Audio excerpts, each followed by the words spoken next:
morning, everyone, faithful devotee of the Holy Rosary. I am going to share with you the story behind why we have this celebration of the Holy Rosary on the month of October. Do you know the reason why October is the month of the Holy Rosary? Why do you think Saint Dominic is the promoter of this devotion of the Holy Rosary? And why did the Blessed Mother appear to Saint Dominic? Let us recall the history behind this celebration and discover why October 7 is the feast of the Holy Rosary. During the 12th through 13th centuries, Saint Dominic was preaching against the Albigensian heresy in France. Albigensianism teaches that every person's soul is imprisoned in an evil body, and the only way to experience salvation was a person's soul to be freed from the imprisonment of his flesh. That is why suicide are very common and being encouraged among its believers. As Saint Dominic struggled to fight these evil teachings during his time, according to the tradition, the Blessed Virgin Mary appeared to him and asked Saint Dominic to use her psalter as an instrument to tackle and fight this heresy. Psalter is a book of Psalms. The Psalter of the Blessed Virgin Mary is composed of 150 Psalms. It is on this aspect that the 150 beads of the Rosary originated. The Holy Rosary came from the Latin word rosarium. It means crown of roses or garland of roses, also known as the Dominican Rosary, or simply the Rosary, which refers to a set of prayers used in the Catholic Church, and to the string of knots or beads used to count the components of prayers. The prayers that compose the Rosary are arranged in sets of 10 Hail Marys called decades. Each of decade is preceded by one Lord's Prayer or Our Father, and traditionally followed by one Glory Be. During recitation of each set, though is given to one of the mysteries of the Rosary, which recall events in the lives of Jesus and of Mary. 5 decades are recited per Rosary. Rosary beads are an aid towards saying these prayers in the proper sequence. Pope Pius V established a standard 15 mysteries of the Rosary based on long-standing custom. This groups the mysteries in 3 sets: the joyful mysteries, the sorrowful mysteries, and the glorious mysteries.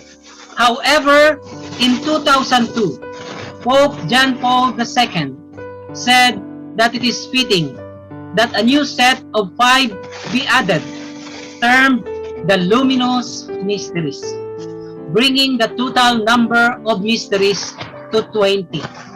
The glorious mysteries are prayed on Sunday and Wednesdays, the joyful on Mondays and Saturdays, the sorrowful on Tuesdays and Fridays, and the luminous mystery is on Thursdays.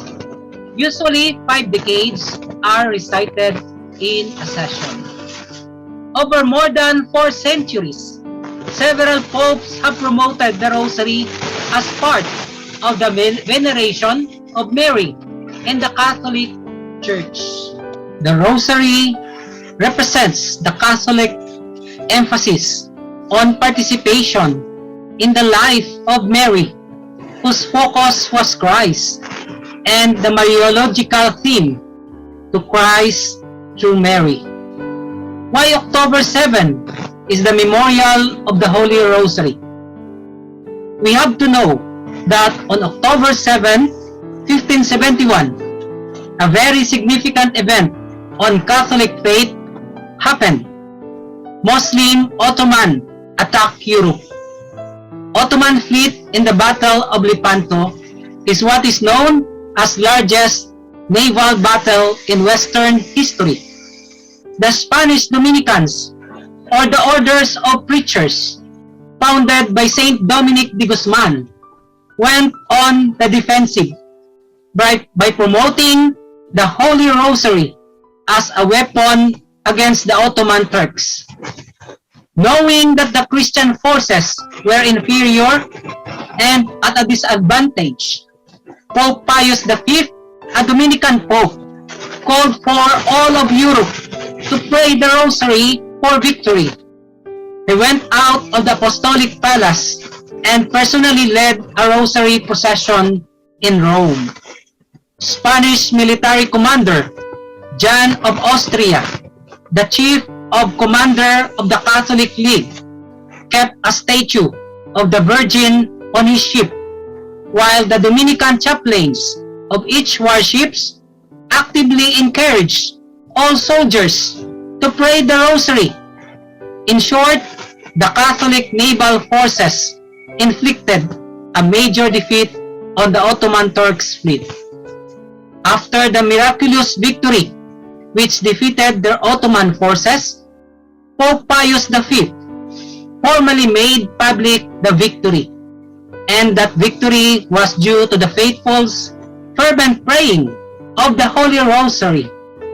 Thereafter, the Dominican Pontiff proclaimed October 7 as the Feast of Our Lady of Victory, later amended into the Memorial of Our Lady of the Holy Rosary. Our Lady's Rosary is not a weapon of physical destruction, but a weapon of victory. The Philippine EDSA Peaceful Revolution of 1986 was, believe it or not, a miracle. It was compared to the Battle of Lepanto and the battles of Lanabal de Manila in the 17th century, when Mary's intercession through the praying of the Holy Rosary repulsed the Protestant Dutch forces in their attempts to invade the Philippines in 1646. The battles of Lanabal de Manila were waged at sea while EDSA was won on the highway. Those battles were battles of good and evil, and the good won. Hence, there's a victory.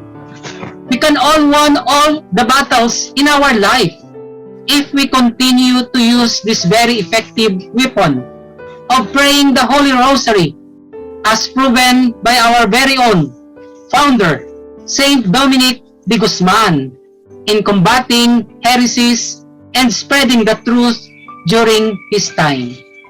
As we celebrate the 500 years of Christianity this year, it is very timely that we renew our enthusiasm in propagating this devotion as Dominicans, a very effective weapon to defeat our unforeseen enemies. Especially now that we suffer during this pandemic situation, our faith has weakened.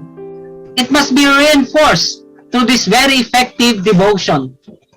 All of us must be strengthened in our faith in order to fight the many battles of our times and to develop more our Catholic Dominican spirituality.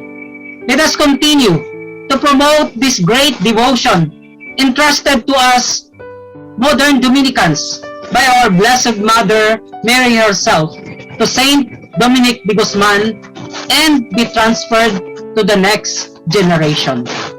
Let us remember, the family that prays together stays together. Rosary is the perfect weapon of our time to fight evil forces. May Mary intercede always for us, and may God bless us all. Good day to everyone.